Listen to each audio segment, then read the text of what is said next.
dar continuidade aqui com mais alguns termos, né, que a gente precisa entender, a gente precisa aprender para iniciar de fato o estudo iniciar mais do que nunca o estudo da cinemática, né? Primeiro termo aí é a variação de espaço.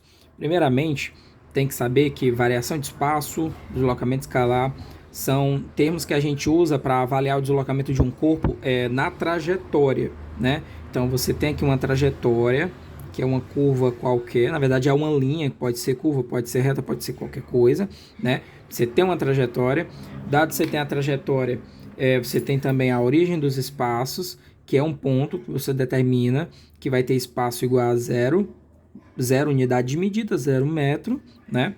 E você define um espaço, ou melhor, um sentido positivo para essa trajetória. Eu vou definir como sendo esse aqui o sentido positivo, ou seja, a partir da origem, tu vai ter 1 metro, 2, 3, 100, 1000, né? E no sentido contrário, você vai ter valores negativos, tipo uma reta numérica, menos 1, menos 2, menos 3, menos 10, né? Entendido aí? Então, isso aqui é uma trajetória dotada de origem dos espaços, de sentido positivo, né? Foi adotado um sentido positivo também para ela, né? E aí, a gente vai entender aqui o que é variação de espaço. Primeiro, tem que lembrar o que é espaço, né? Espaço é a distância de um ponto qualquer da trajetória até a origem dos espaços. Então, eu vou pegar esse ponto aqui na trajetória e foi medido qual era a distância dele até a origem dos espaços. Vamos supor que a gente encontrou S igual a 30 metros. Então, a gente diz que o espaço desse ponto é 30 metros, porque ele dista 30 metros até a origem dos espaços, medido na trajetória, é claro, na trajetória. E aí a gente vai pegar aqui um outro ponto, né? Porque eu quero justamente calcular a variação de espaço. Para encontrar uma variação, eu sempre preciso de dois termos de uma mesma grandeza. Quero encontrar a variação da grandeza, eu preciso de dois termos. Não tem como encontrar a variação com um só. Então, vou pegar esse outro ponto aqui da trajetória. Vamos supor que o espaço equivalente a esse ponto é 42 metros. Ou seja, ele dista 42 metros da origem dos espaços medido na trajetória. Por que eu falo na trajetória? Porque, por exemplo, quando a gente vai falar de deslocamento vetorial, mesmo que o corpo execute um movimento numa trajetória curvilínea, quando a gente fala de deslocamento vetorial, a gente mede somente o deslocamento retilíneo. Então a gente não leva em consideração a trajetória, mede a distância do ponto da origem dos espaços até o ponto onde está aquele corpo, não na trajetória, como é o contrário do que a gente está vendo aqui. Por isso que eu falo sempre na trajetória, tem que entender isso. Então a gente está medindo espaços na trajetória. Como a trajetória é curva, é claro que a distância não vai ser a mesma, né? A trajetória, sendo essa aqui curva, essa do meu exemplo, você vai ter uma medida maior do que seria essa distância, né? Se essa distância for 25 metros, na certa é que aqui não vai dar só 25 porque tem uma curva. Bom, o fato é que eu encontrei uma posição de espaço que eu vou chamar de espaço 1, eu encontrei uma posição de espaço que eu vou chamar de espaço 2, né? E eu quero calcular justamente a variação de espaço entre esses dois pontos, né? E, geralmente, a gente vai usar o delta para trabalhar variações, né? Como se sabe. E aqui no caso, como eu estou falando de variação de espaço, então é delta S, space, né? Então, delta S é espaço final, é o espaço no tempo final, que é o espaço 2, menos o espaço no tempo inicial, que é o espaço 1, o S1, né? Então, para finalizar, o nosso ΔS aqui vai dar 42 metros menos 30 metros igual a 12 metros. Então, o que isso significa? Que o corpo estava inicialmente na posição de espaço igual a 1, passou-se um tempo, ele foi para a posição de espaço igual a 2, ele se deslocou 12 metros. Ele sofreu uma variação de espaço igual a 12 metros. Então, fica entendido o conceito de variação de espaço. Variação de espaço é a diferença entre um espaço final e um espaço inicial medidos na trajetória. Um termo de equivalência precisa e exata com esse primeiro, é uma expressão, na verdade, não é um termo só, é deslocamento escalar. Então, na verdade, o significado de deslocamento escalar é exatamente o significado de variação de espaço, e a gente pode dizer nesse sentido que na física eles são sinônimos. Então, tanto faz o exercício ou a prova ou qualquer coisa expressar a expressão variação de espaço como deslocamento escalar. Tem precisamente os mesmos significados. Eu poderia citar uma pequena diferença que eu já citei, na verdade, mas lembrar. Porque essa questão de deslocamento, essa palavra, ela também é usada na cinemática vetorial, né? Então, quando um corpo muda de posição na cinemática vetorial, a gente fala de deslocamento. E, evidentemente, ele não é mais um deslocamento escalar, né? Ele é um deslocamento vetorial, tá? Que eu até já comentei um pouco antecipadamente, que ele é medido em linha reta, mas não vem ao caso. O fato é que a gente está falando de deslocamento escalar. Então, deslocamento escalar é o quê? Quando o corpo passa de uma posição a outra, e essa diferença, esse deslocamento é medido na trajetória. Se é uma curva, você mede conforme o comprimento percorrido aí na curva, tá? Então, esse é o significado desses dois termos. Na verdade, não é tão complicado, né? E agora sim vai surgir um termo que é diferente dos dois primeiros. Enquanto esses dois termos, isso aqui é equivalente, já é diferente, esse conjunto aqui é diferente desse terceiro. Já não expressa mais a mesma coisa. Espaço percorrido é aquele espaço na trajetória que de fato foi percorrido. Ou seja, o espaço percorrido é tipo assim, como se a gente tivesse um odômetro, ou seja, um medidor de percurso, né? Você sabe aí num veículo, num carro, numa moto, o odômetro é aquele que mede os quilômetros rodados, né? Digamos assim, quanto foi deslocado. Não é complicado estar usando esses termos que vai bagunçar a nossa física oficial com termos do dia a dia, mas o odômetro ele mede exatamente o quanto aquilo ali percorreu. E é equivalente ao significado justamente de espaço percorrido, né? O espaço percorrido é o espaço de fato percorrido, né? Aí eu vou dar um exemplo aqui bem clássico, bem comum mesmo. Cansei de dar esse exemplo já na minha vida, dando aula por aí. Por exemplo, você está aqui na sua casa, né? Aí de repente você decide ir a um shopping. Daí você pega aqui seu veículo, vai a um shopping. De lá se decide ir passar numa farmácia. Passa na farmácia e retorna para casa, né? E aí a gente vai calcular justamente duas grandezas físicas aqui. Uma delas é o espaço percorrido, certo? Eu quero avaliar o espaço percorrido. Vamos supor que você tinha um odômetro lá no seu carro e você zerou ele, colocou todo direitinho para fazer as medições e o odômetro acusou que você percorreu, sei lá, 3,4 quilômetros. Isso aqui que eu estou anotando precisamente se chama espaço percorrido, porque é aquela medida de comprimento que tu de fato se movimentou, tá?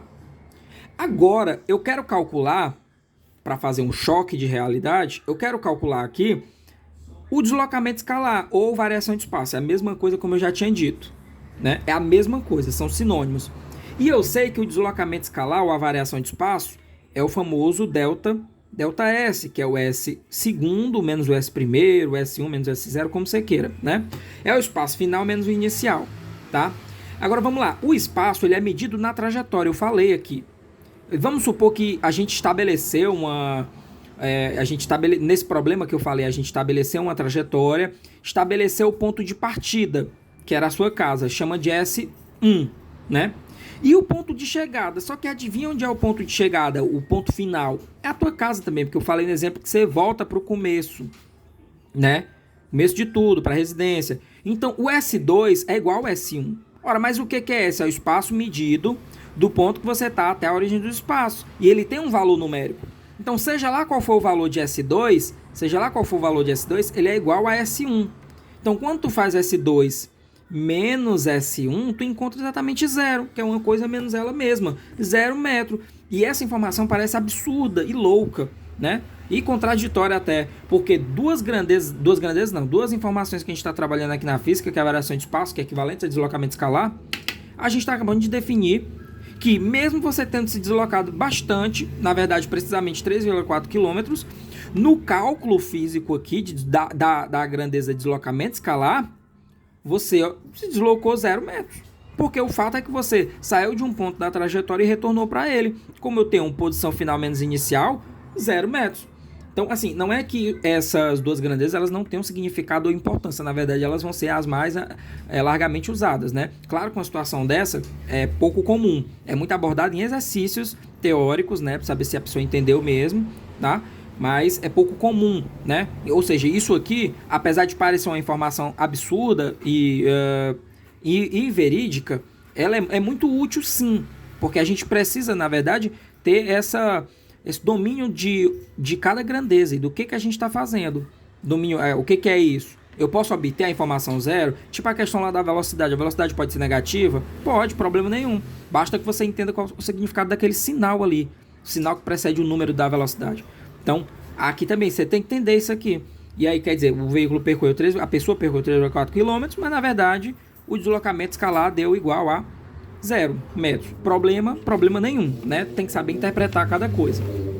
Aqui eu vou finalizar essa parte aqui com velocidade média, né? Relembrar um pouco, na verdade trabalhar um pouco da questão prática mesmo, né? Velocidade média, o que é velocidade média? Velocidade média é a variação de espaço pela variação de tempo, né? Ou seja, é isso aqui ou isso aqui, tanto faz, pela variação de tempo. Inclusive, se fosse calcular a velocidade média aqui também ia dar um absurdo, né? Enfim, mas não vem ao caso agora. Vamos lá, velocidade média é isso aí. Como a gente já viu, espaço, variação de espaço é espaço final menos espaço inicial. Variação de tempo é tempo final menos tempo inicial. Porque, na verdade, justamente nesse exemplo aqui, a velocidade média teria dado 0, né? Então, fica uma coisa meio estranha. Mas é aquela questão, tem que saber interpretar cada caso e entender em que ponto aqui a informação vai estar inserida, né? Então, velocidade média é isso aqui. A velocidade média também é outra grandeza que pode trazer esse tipo de situação que pode parecer estranha e difícil de aceitar, né? De aturar. Inclusive, um caso muito comum, que eu costumo também usar como exemplo, é o seguinte: você vai fazer uma viagem da cidade A para a cidade B e elas estão separadas aí 300 quilômetros, né? E é o seguinte, você vai fazer essa viagem e determinou que vai percorrer isso aí, esse conjunto, na velocidade de 100 km por hora. Fica até fácil perceber que você vai levar 3 horas, né, para fazer essa viagem aí, porque são 300 km, a cada hora tu percorre 100, então tu precisa percorrer 3 horas, né? Percorrer os 300 em 3 horas, tu vai percorrer, não é que tu precisa, né? Mas vamos supor que o José, ele fez justamente esse percurso nessas condições, não parou, não fez nada, então ele levou 3 horas para executar esse percurso. E aí veio o João e foi executar o mesmo percurso sob as mesmas condições, velocidade, se deslocar numa velocidade de 100 km por hora para fazer isso aí. Só que tinha um barzinho aqui no meio do caminho e ele parou para jantar, para se alimentar, e ele parou exatamente por, sei lá, uma hora, tá? Então, quanto é que vai ser o tempo agora, tá? Lembrando que velocidade, como a gente acabou de ver, é o espaço pelo tempo, né? Eu quero calcular o tempo, então vai ficar tempo vezes V é tempo vezes V, igual a 1 vezes S. O V passa dividindo, então vai ficar que o tempo é igual a S sobre V, né?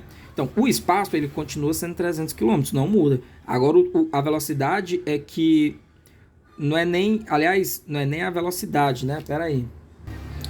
Na verdade, eu estava até saindo do foco aqui, mas tudo bem, continuando com esse raciocínio, vai ficar uma informação meio óbvia, né? Já que a velocidade era 100 km por hora, vai continuar às 3 horas, porém, houve o acréscimo de 1 hora para a parada, né? Então, na verdade, ele fez aquele deslocamento em 4 horas, né? Então, se a gente for calcular uma velocidade média para o percurso todo, que era isso que eu deveria ter feito aqui no início, que eu queria fazer, na verdade, a velocidade média aí vai dar o quê? 300 km, que é o espaço, o tempo é 4 horas. Porque, mas ele passou parado, tá? Mas vamos pensar que a gente é o empregador do João, né? E a gente avalia sem ter visualizado o que ele fez, né? Não sabe se ele fez uma parada ou não. Vai só calcular espaço final menos o inicial dividido pelo tempo, né? E aí ele vai encontrar o quê? Isso aqui dá 75, né? 75 km por hora, que é um valor bem diferente do inicial, que era 100. Então, quer dizer, essa informação da velocidade média, ela parece ser equivocada, porque, na verdade, em nenhum momento, ou melhor, claro que em algum momento ele passou por esse valor de velocidade, porque para chegar de 0 a 100 ele precisa passar por 75, mas, de fato, ele não passou muito tempo, ele encostou e passou adiante, quer dizer, foi instantâneo, né? Então, em nenhum momento ele se deslocou de fato a 75 km por hora. Ele se deslocou a 100. Chegou a 100 e manteve durante todo o percurso, parou e refez a mesma coisa até chegar até a cidade B, né? Então, a gente pode imaginar o quê? Que essa informação é fantasiosa, que a velocidade média não foi 75. Então, acaba sendo aí um equívoco, na verdade, uma espécie, não um equívoco, mas uma informação não muito fidedigna de todas as médias. Toda média é assim. Você vai trabalhar com uma média aritmética ou a ponderada, que é praticamente a mesma coisa, né? Então você sempre vai encontrar discrepâncias. Tipo aquela questão, às vezes no final do ano eles fazem uma pesquisa, quantos quilos de frango cada brasileiro comeu, né? E diz lá, cada brasileiro comeu em média 3, 4, 10 quilos de frango. E a gente sabe que tem gente que não comeu nenhum quilo, vai ter gente que comeu muito mais de 10 quilos porque gosta muito, tem gente que não come, não comeu nada, e aí a gente pode imaginar que isso aí fugiu da média. São discrepâncias. Isso não tira a vantagem que a informação da média dá pra gente, né? Mas são pontos que a gente tem que considerar, que a informação média ela não necessariamente vai se aplicar a todos os casos. Esse caso aqui do João foi um caso. Ele se deslocou sempre a 100 km por hora, exceto nas paradas e recomeços, e mesmo assim obteve uma média de 75, porque passou uma hora parado, né? Mas tem que ter mais uma vez, tem que ter o bom senso para avaliar os dados da maneira correta. E eu coloco esses exemplos justamente porque eles são muito, muito trabalhados em exercícios por aí. Provas, vestibulares, qualquer coisa aí. Todo tipo de exercício. Que é justamente aquela mesma questão de procurar avaliar se a pessoa entende o significado do que ela está fazendo, né? Entende, nesse caso, o significado de médias. Entende que pode haver essas discrepâncias, né? Tudo isso.